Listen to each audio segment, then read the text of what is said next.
decided I was going to do a review of the Pokemon trading card game live feed. I don't know what to call it. It's where you play the Pokemon trading card game online on their website. You register, and then you can play with other players or against the computer. Now, mind you, this could have been done a whole lot better. Yugioh did this previously, and they did a great job about it. The players are nice, all the cards are available. You can play online whenever. There's no differentiation between online play and offline play. It's the same mechanics and everything. And it's like that in Pokemon too, but I get the feeling that the entire point of the trading card game online is just to advertise the real cards. It doesn't feel like an actual opportunity to play with other people that like the game, but you don't live in that area. Because one of the main premises is that you get a code on booster packs or whatever, and then you type it in and you get a booster pack online. To say that you will get necessarily the same card, not so much. The card itself doesn't have the code, the booster pack has the code.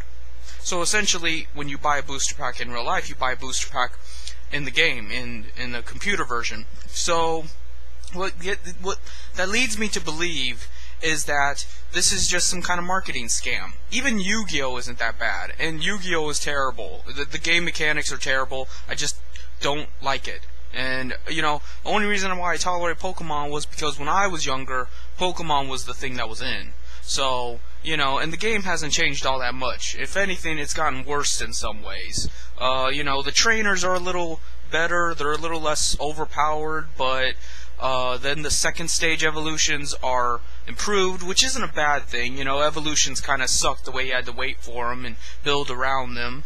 But it just seems more clunky. There's a lot more Pokemon that don't have resistances that should, and ones that should have weaknesses but don't, and the numerals differences. It's a clusterfuck.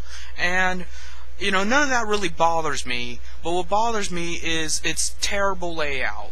I go to play this fucking thing online, and I just decide to play against the computer. And it's loud, and it doesn't respond fast. It responds very slowly, even in game, which can fuck up your move. And it's bad. They didn't program it right. And considering something 10 years ago could be better responsive, better sounds, why didn't they make it based off the Game Boy game? The Game Boy trading card game was magnificent. The music was good. The graphics were tolerable for its time. It laid everything out for you. You had accessibility to pretty much every card you could imagine right offhand. Their booster pack system was based off winning, not so much purchasing. I don't even believe there should be a booster pack system. I mean, if Yugioh, where we know that's a money scheme, can just give you the cards outright to play online, why can't Pokemon? That makes no sense. I mean, they give you some starter decks, and whenever you beat the stupid AI that has like a Pokemon League thing going, you get a free card, woo. But in general, it doesn't seem like you're having accessibility to the game. And that's what pisses me off about reviewers, because everybody loves to circle jerk anything that is a video game. Anything at all. It doesn't matter. They suck their dick. Because they say that this is a wonderful game and it's free. You don't know what the word free means. Free would be all the cards would be available to you and with no strings attached. You don't have to pay for them. You could argue that it's free because you can get them later, but you should point that out. Can I get all the cards later? Is it possible for me to catch them all? Or would I actually have to pay for booster packs? That isn't explained. That's a very big hole. For a reviewer, especially legitimate reviewers, you'd think they'd point something like that out. And then, as I'm playing the game, it just doesn't feel right.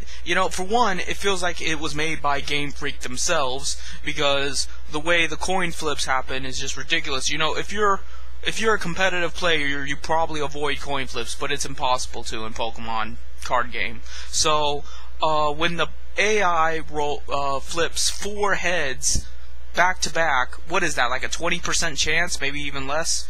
And I roll like 2 tails back to back. Something's up, you know? And it just in general it was not a fun experience. And what makes it worst of all is I'm not completely sure if all the time investment in beating the AI and shit will build up my collection so that I may actually play against other players on a level playing field. You know, if this is just another way to rob mothers and fathers of their money to get their kids to buy booster packs and then put them online, then, you know, they're scumbags. The fact that they're Japanese and honorable is bullshit, if all they care about is money anyway. So I just needed to say that because it's just another terrible video game, if you can even call it a video game. I mean, I don't really consider it a video game. It's more like just an online game. It's to me, it's kind of like online poker, except we're playing with Pokemon cards. So, you know, but even then, online poker has been done better. You don't go to online poker and like just get one deck and then you have to pay for another deck if you want a colorful deck. If it's probably there, it's always going to be there. And, you know, I just don't understand why they didn't copy off of Yu-Gi-Oh! And it's still in the beta stage. What is up with that? You know, how long has the Pokemon card game been around? How long have we had internet? And it's still in the beta stage. They're still developing it. They're still working on it. Why? What do you need to work on?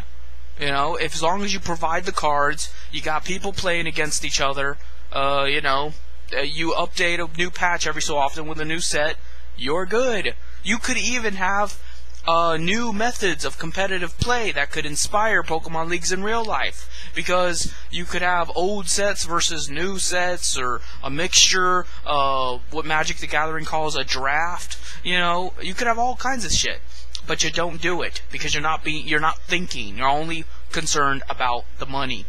And you know, I know Pokemon's not as popular as it used to be, so it doesn't rake in as much money, so they feel like they have to compensate.